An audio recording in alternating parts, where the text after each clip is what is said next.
Hello, everybody, and welcome back to the Patreon podcast.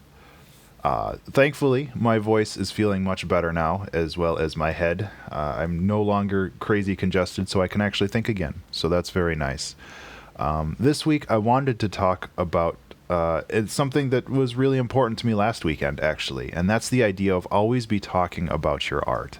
And I know that it's incredibly difficult to talk about yourself, and that was a creative exploration episode a very long time ago, and I might make it another podcast episode here. But the idea of always looking for opportunities to talk about yourself and your work in a non-congratulatory way, where you find opportunities to make connections with people through your work. And I think that it's important to make that distinction, but you should always be looking for those connections. That might be as simple as setting up Google alerts, or having an advanced Twitter suite like TweetDeck, which allows you to have essentially a feed based off of a certain phrase. In my case, I have Color Jumper searched as a Google alert, as well as a as a tweet alert as well, and those are very valuable because it allows me to find people who are talking about the game, and I can go there and actually participate in that conversation. And it's important that that kind of stuff happens, because when the developer or the person who made the art shows up and starts joining in on the conversation for people who might be already be geeking out about the product, that it elevates the experience for everybody there. Like it's great for me because it's good to like get validated that people are actually enjoying the art that I made. And it's also great for the people because it allows them to have a very personal experience with me, and hopefully they'll take that experience and send positive vibes forward with it. One thing that I wanted to talk about most notably is last weekend, where Color Jumper actually got played on the Games Done Quick Twitch stream in front of like 1,500 people, which was monumental for me. I wasn't even playing. I wasn't even part of the voice chat or anything, but my hands were shaking like the whole time. It was really crazy. But that came about because I never stop talking about Color Jumper when the opportunity arises.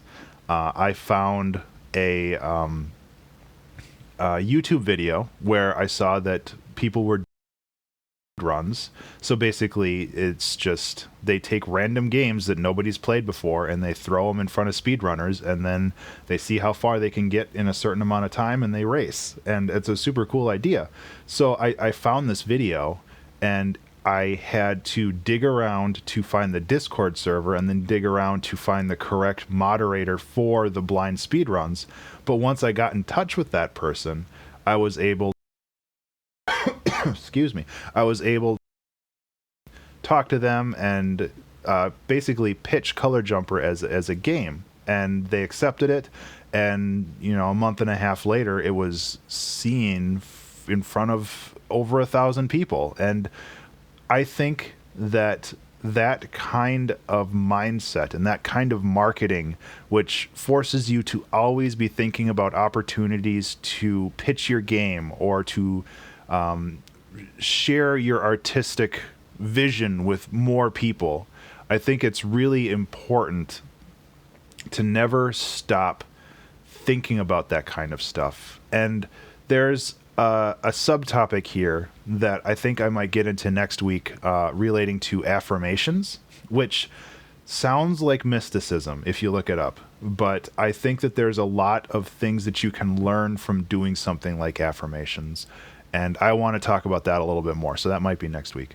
But I think that you need to get over the stigma and the awkwardness that comes with talking about your own work, because it's important to have that icebreaker and that avenue of discussion with people, because people on the whole want to experience new games and new music and new art, but they don't always necessarily want to search for it themselves. So it's important to have the ability to bring that experience to new people without being obnoxious about it.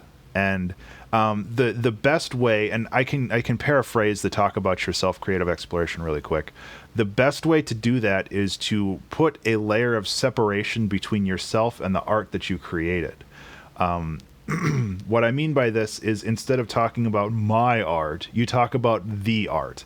And it's a very simple and small change in the way that you talk, but it leads to you talking about the art as something that exists out there that you're related to, but not some, brainchild that you had. And it's like, oh, I'm such a genius. It's talking about something that's related to you, instead of talking about something that's like yours and it's your baby and you're so proud of it. And it's hard.